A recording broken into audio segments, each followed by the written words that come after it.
So which account size should you pick for trading FTMO or my Forex funds? In this video, I will tell you my preference of which account size I like the most and which account size most professional traders pick. Of course, when talking about the US dollar accounts, we have the 10K account, we have the 25K account, 50K account, 100K and 200K for FTMO. I believe my Forex funds also offers a free 100K account, which is huge, but it's also a very good option for someone looking for a large amount of capital in a small amount of time. The pricing is set up so that the larger accounts are cheaper when you look at it per 10K basis. So it's cheaper to choose, let's say, 100K account with a one-time payment than to, let's say, try to stack 10K accounts. So what do I like the most? Well, I like the 100K option the most.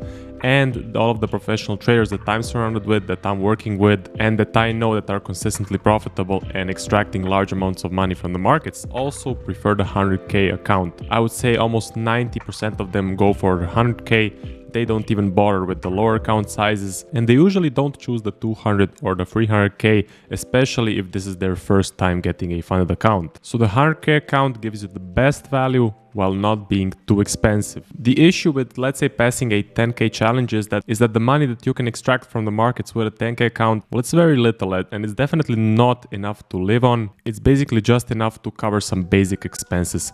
So let's say you're making around 5% average per month, which is a very good return for a Forex trader. Of course, that's with risking 1% per trade on your personal account, but on a funded account, especially an FTMO account, I would recommend lowering the risk to 0.5 or at least 0.25%. That is what most professional traders do. They first lower their risk, they potentially build a buffer, or they just consistently trade with a 0.5% risk. Well, now that 5% per month average just went down to 2.5% per month average, because of course you're risking 2 times less, your profit per month is 2 times smaller, and 2.5% of a 10K, well, that is just 250 bucks. That's definitely not enough to live on. That's basically just enough to maybe get another challenge. So for me, going below 100K to the 10K, 25K or the 50K accounts, I would say it's not worth your time. Because it takes time to pass a funded challenge. It takes definitely a few months, maybe even 4 months, 5 months, 6 months, because you're not going to pass each month. Some months will be slower, some months will be more active. And of course you have 30 days for the first part, you have 60 days for the second part. So usually to get to that funded stage, I would say it takes at least 2 to 3 months. And well, now you have invested 2 to 3 months and you only have a 10K account with which you can definitely not cover your living expenses with. I would say it's not worth your time.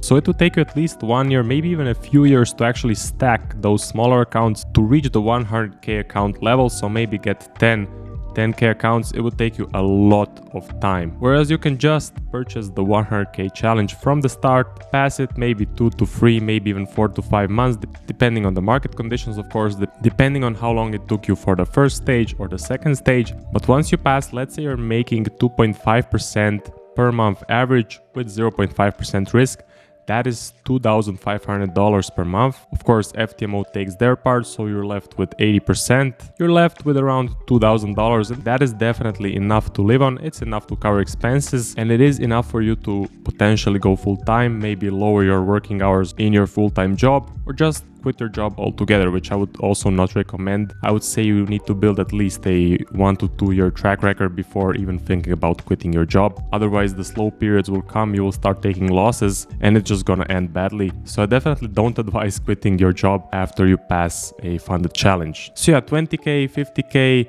same story as the 10K. I believe the juice is not worth the squeeze. If you are consistently profitable, if you have a good track record, you had months where you had more than 10% in profits, well then just go for the bigger challenge, go for the 100K account. You will definitely not regret it. But if you go for the smaller accounts, well then you will struggle and it will take you a lot more time to actually build up that capital. Just please do not start any sort of a funded challenge before you have a proven track record for at least 6 months and you have months where you had more than 10% profit, which is the requirement for, let's say, FTMO, or 8% profit, which is a requirement for my Forex funds. So don't rush into anything. You need to prepare thoroughly and you need to build a good track record first.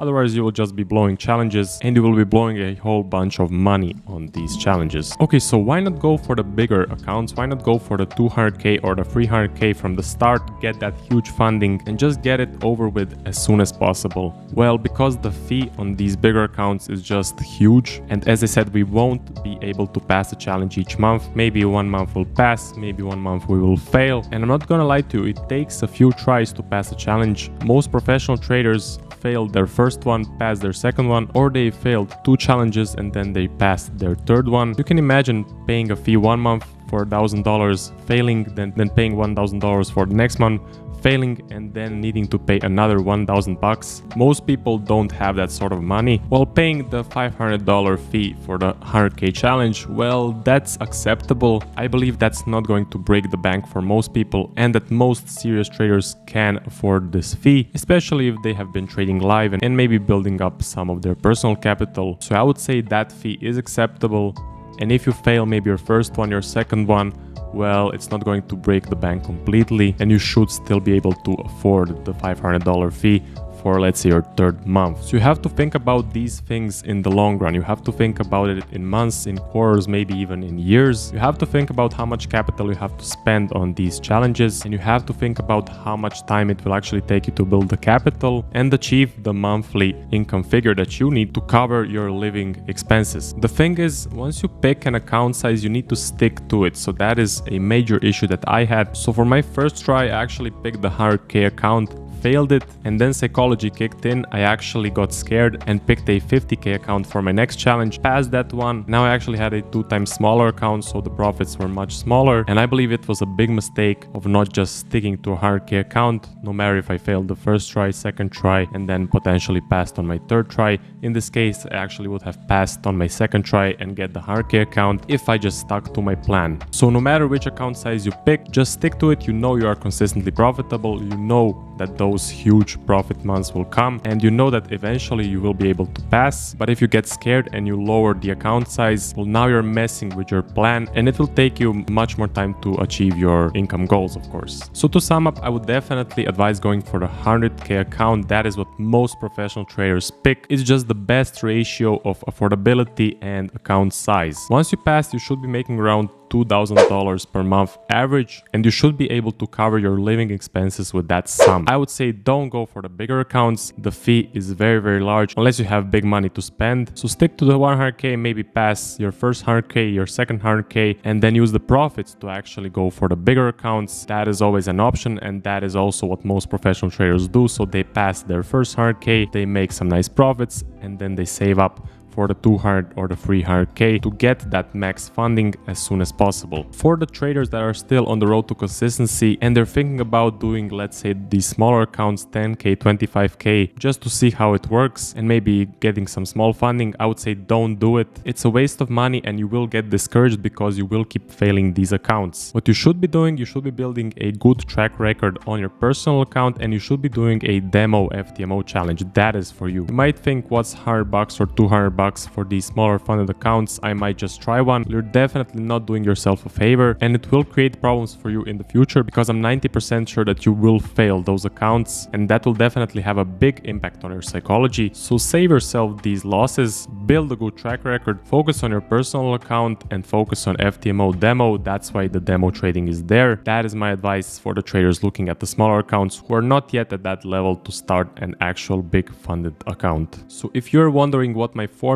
is to actually getting to a fund account, my formula is at least 6 months of backtesting and demo trading, then 6 months of trading live on, let's say, a $500 or $1,000 account. Once you build a good track record, you have, let's say, 1 or 2 months where you have made more than 10% and you know that you are able to pass a challenge. Well, only then is it time to actually start thinking about the challenge, and that is how most professional traders actually achieve success. They think about it in the long term. They dedicate at least 1 year. I would say 1 year is the minimum. Some of them even dedicate 2 or 3 years before they even think about dipping their toe into funding. So just take it easy, focus on the process, and the money will come. That is it for the video, guys. If you want to know more about this stuff or need help with your trading, or you want me to teach you exactly how I trade, well, I do have one-on-one coaching sessions. Link is in the description. Make sure you go to my website and you book a call. Like this video, subscribe. There will be much more educational content like this, and I will see you guys in the next one.